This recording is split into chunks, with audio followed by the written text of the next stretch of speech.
Went to an all-girls Catholic school in a conservative country. School had a strict uniform that only allowed skirts, no pants. Not a big deal, except our winter consists of bitterly cold winds and rain. Student union eventually wins the fight with the school board to let us wear pants in winter. School board insists we buy only school-approved pants at a certain store. Shouldn't be a problem, they're expensive but their stuff is normally good quality. In this case though we suspect the school board must have decided to directly sabotage anyone wanting to wear pants. Pants are stupid expensive, costs twice as much as the skirt, and made out of some type of crepe paper. They're too thin to keep out the cold and are incredible flimsy, to the point that within a few weeks most of the pants are unwearable, and the girls are pissed. Local chain store has pants that look exactly the same at a third of the cost, that can actually store heat and don't tear at the slightest touch. Pants are near identical looking so there's no way to tell they're wrong from just a glance. Word gets around and the school brings out a new rule where all pants must have the expensive pants tag. Teachers can check if the student's pants has the correct tag and send the girls home to change if not. At this point any of the girls wearing cheap pants have an already destroyed expensive pair at home. So the obvious solution is to cut the tag off the expensive pair and sew it onto the cheaper pair. Hence the pants are complying with the new rule. The teachers know what's up but can't prove anything. By this point the school was already getting a lot of flack from the parents who were wasting their money on the expensive flimsy pants. School more or less gives up, stops checking for tags and students can wear any pants that look right. A few years ago, I worked as a bartender in a college town. For the most part, the work was fun and easy except for the constant standing and I made good tips because I was always pleasant and engaging. Now, our establishment had a hard line on IDs, because we often saw a lot of underage kids. So the rule was, no valid ID, no drinking. We could not accept an expired ID or a student ID or a concealed carry permit or anything similar. Driver's license, state-issued ID card, or military ID, that was it. We had people try to use social security cards, prison IDs, all sorts of stuff. We were known as the most hardline place in town for checking IDs. One night a few minutes before midnight, a group of 5 women came in, all in their late 20s or early 30s. These women came to the bar, sat down, and asked for a drink menu. I handed them over, and asked each of them for their ID. No problem so far. 4 of them handed over their IDs, and I put wristbands on them so that management would know that I'd already carded them.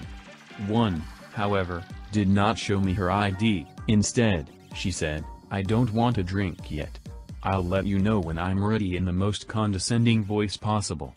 The 5 ordered food from the kitchen, and I took care of the drink orders for the 4 who had been carded.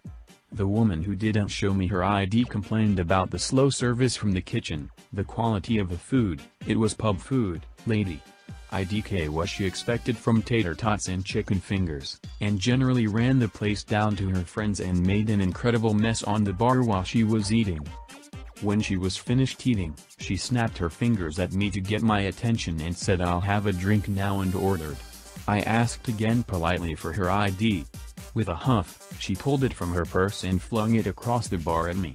I picked it up from where it had landed atop the beer cooler and looked at it. Birthday, photo, and, oh, wait. I looked at the clock. It was 9 minutes past midnight. I handed the ID back to her and shook my head. "I'm sorry," I said. "Your ID expired yesterday. I can't serve you." She was livid, demanded a manager.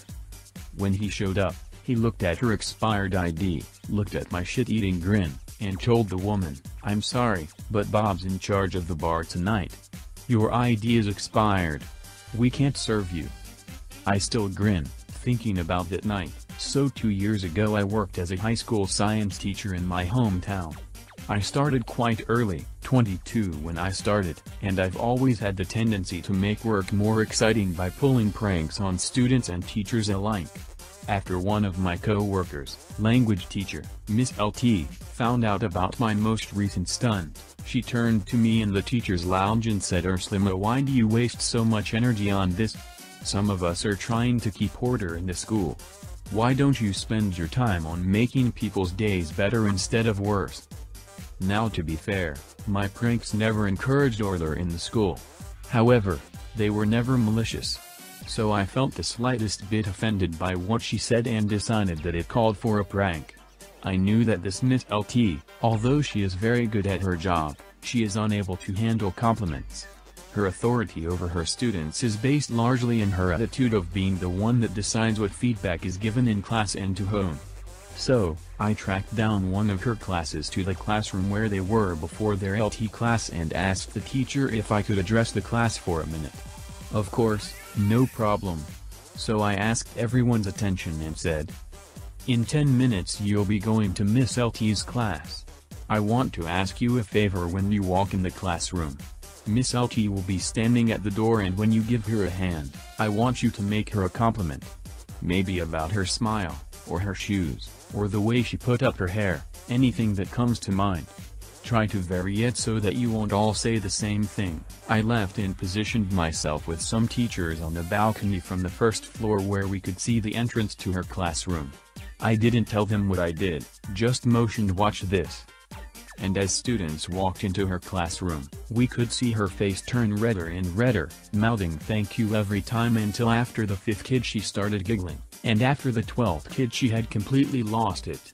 At this point she was basically a wide-eyed 12-year-old who had just been told she's the prettiest girl in the world. We saw her go inside and try to address the class about an important test, which took her almost twice as long as usual.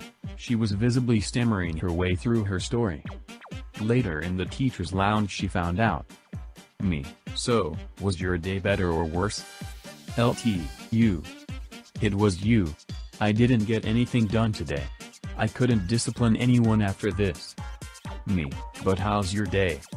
I think she learned to loosen up a bit after that day. Never got any new remarks about my pranks. At least, we encourage all of our kids to work smarter, not harder, and to get good grades. I was informed by my wife that our, at the time 9-year-old son had refused to complete his classwork and was now refusing to do his homework. This went on for a week. We grounded him from video games and gave him a stern talking to about not being lazy. He is high-functioning autistic and very intelligent. He has always done well in school, which is why this was so surprising to my wife and me. Despite the grounding in lecture, he chose to continue this pattern for another week. He does not disrupt class. He sits in class and quietly reads a book, but still refuses to work. My wife was venting about this and started going over his grades with me. At the end of the conversation, she told me that he had all A's except for one high B. I asked how that was possible when he wasn't turning in his classwork or homework. Enter the unintentional, malicious compliance. She explained that classwork and homework account for a certain percentage of his grade and quizzes and tests count for a much larger percentage. Also, due to the No Child Left Behind crap that is now going on, teachers cannot put a grade lower than a 50 for any assignment for any child. This 9-year-old calculated the percentages taking into account that the lowest possible grade for anything is a 50 and figured out that he could do well on quizzes and tests and not do classwork or homework and still get A's. He's gaming the system. He is doing exactly what we told him to do. Working smarter, not harder, and getting good grades. I was really proud and I couldn't stop laughing.